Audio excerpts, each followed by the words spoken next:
Hello, lovely soul! Ayan, welcome back po sa aking channel. Ngayon po ay isi-share ko sa inyo yung maliwanag na senyales. Okay? Clearer signs na ikaw ay isang chosen one. So, una is you have this burning desire na pagsilbihan ang ating Panginoon. Okay? Halimbawa, mayroon kang pangarap na maging isang pare, or mayroon kang pangarap na maging isang madre, or anything na pangarap mo na o nararamdaman mo na gusto mo lang pagsilbihan ang ating Panginoon. Okay? Si God the Father, si Universe. In my case, nung bata pa po ako is mayroon akong pangarap na maging isang madre.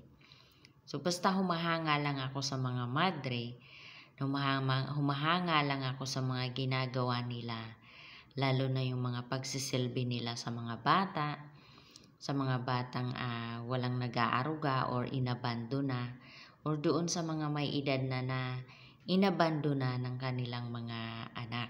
So, naa-attract ako sa ganon. Okay po, lovely soul. Second, pangalawang clearer signs na chosen one ka is you suffer a lot. Yung marami kang mga pinagdaanan or marami kang mga pinagdadaanan na pagsubok sa buhay mo. Yung alam mo yun, yung feeling mo na parang pinapahirapan ka. Pero hindi ka po pinapahirapan. Kaya marami kang pinagdadaanan, kaya marami kang mga pagsubok na pinagdadaanan sa buhay mo kasi pinapatatag ka. Kasi para pag na-reveal na sa'yo kung ano yung assignment mo, is matatag ka na. Wala nang makakagiba sa'yo. Okay? Kasi kapag na-reveal na sa'yo, kung ano man yung assignment mo, hindi magiging madali ang pagsaserve mo, or hindi magiging madali ang paggawa mo ng assignment mo kasi marami pa rin mag-o-oppose sa'yo, marami pa rin mga magdi-distract sa'yo, or maraming maghihila sa'yo pababa. Okay? Kaya instead na paghinaan ka, instead na manghina ka sa mga pagsubok na pinagdadaanan mo, keep on fighting, okay?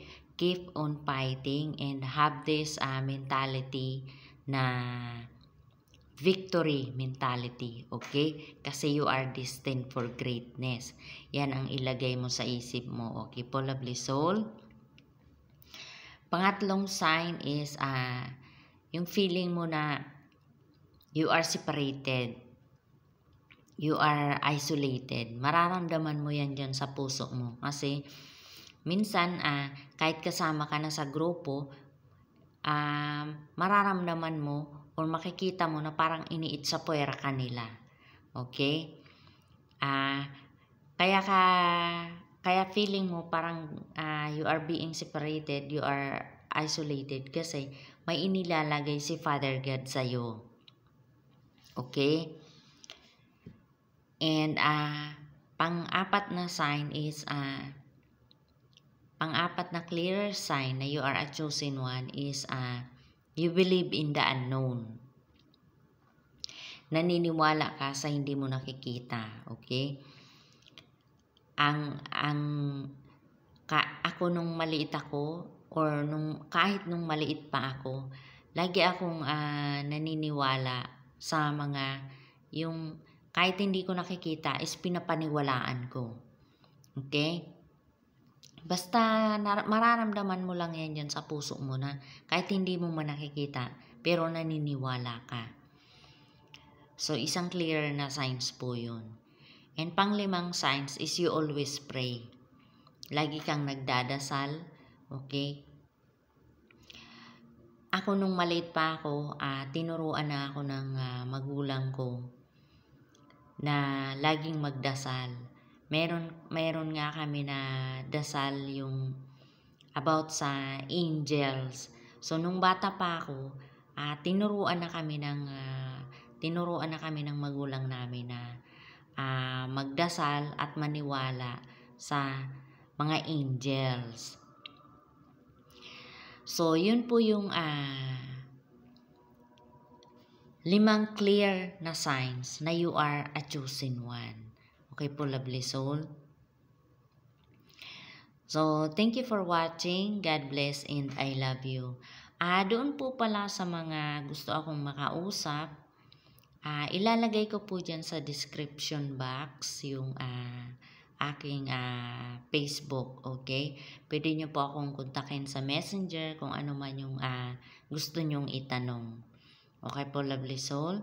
So, yun lamang po. Thank you for watching. God bless and I love you.